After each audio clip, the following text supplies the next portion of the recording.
going to take you through the process of building my niece's 3D graduation card. The star of this card is the incredible and elegant Grand Cabinet 3D set from Spellbinders. This set includes 6 dies that you can use to make several different dimensional or flat cards. Today, I'll be making a box card similar to the one pictured here. This beautiful card will even fold flat to fit in a 6x6 envelope, although I will be sending it in a box. I started with the Peacock paper from the Simon Says stamped June 2018 card kit and added 3 sheets of this pretty lime green from my stash, as green is her school's color. I cut all of them in half, which is the perfect size to run through the die cutting machine with the die. Because this is an intricate die, I placed a piece of white cardstock on my die sandwich.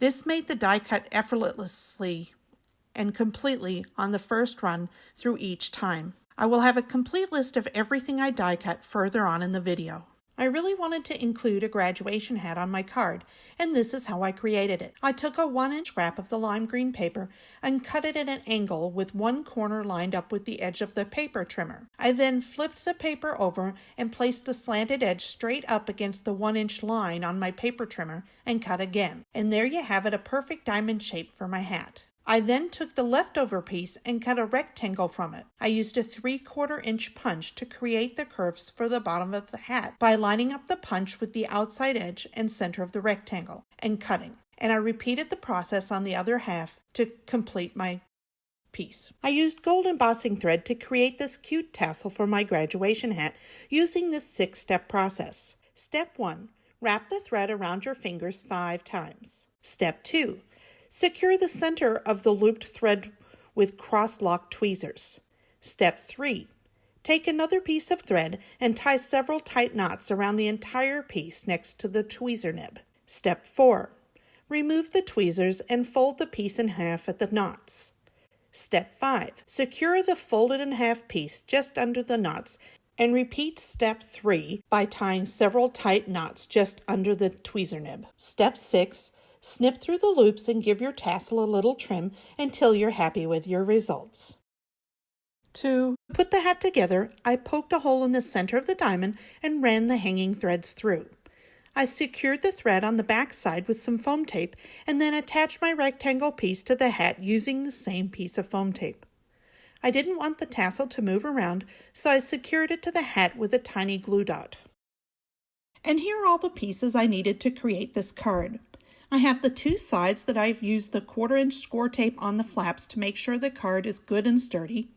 I have 2 peacock and 2 lime green of this pretty frame piece, and a lime green for the back with the center left in so I can put the pretty panel and the numbers 2018 on it, the fun graduation hat, and this super cool HOORAY die set from Neat and Tangled.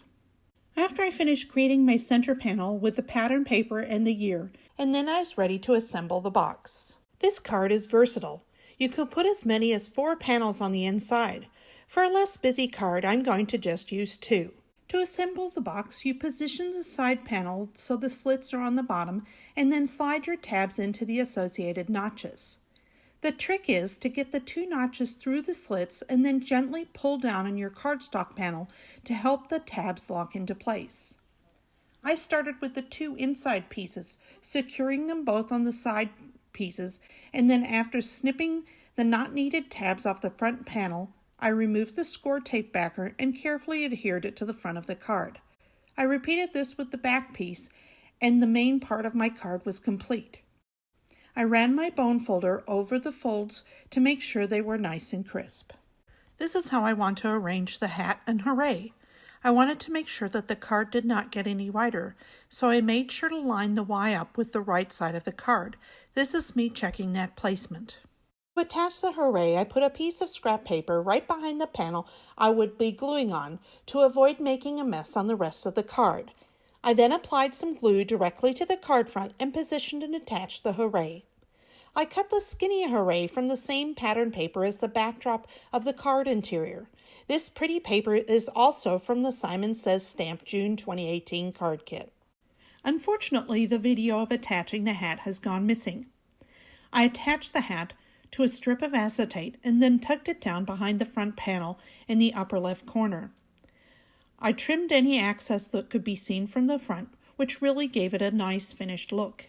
Here is a still shot from behind to help you visualize what I did. The final step was to add a white panel with our well wishes on the back of the card. I used the Concord & 9th Perfectly Penned stamp set to stamp out her name, and the Everyday Greetings from Pretty Pink Posh to stamp the sentiment, all in Peacock ink from Lawn Fawn. I had so much fun sharing this card with you today. I hope to do a video in the near future to show you more ways to use this amazing die. Watch for my next video, which will be all about the cards I created using the Simon Says Stamp June 2018 card kit. For more information, please visit my blog at www.perkypennypapers.com and follow my Instagram at perkypennypapers. If you enjoyed this video, please like it and share it, and subscribe to my channel to see when new videos are uploaded. A list of supplies is available in the description of this video. Thank you so much for spending your time with me today.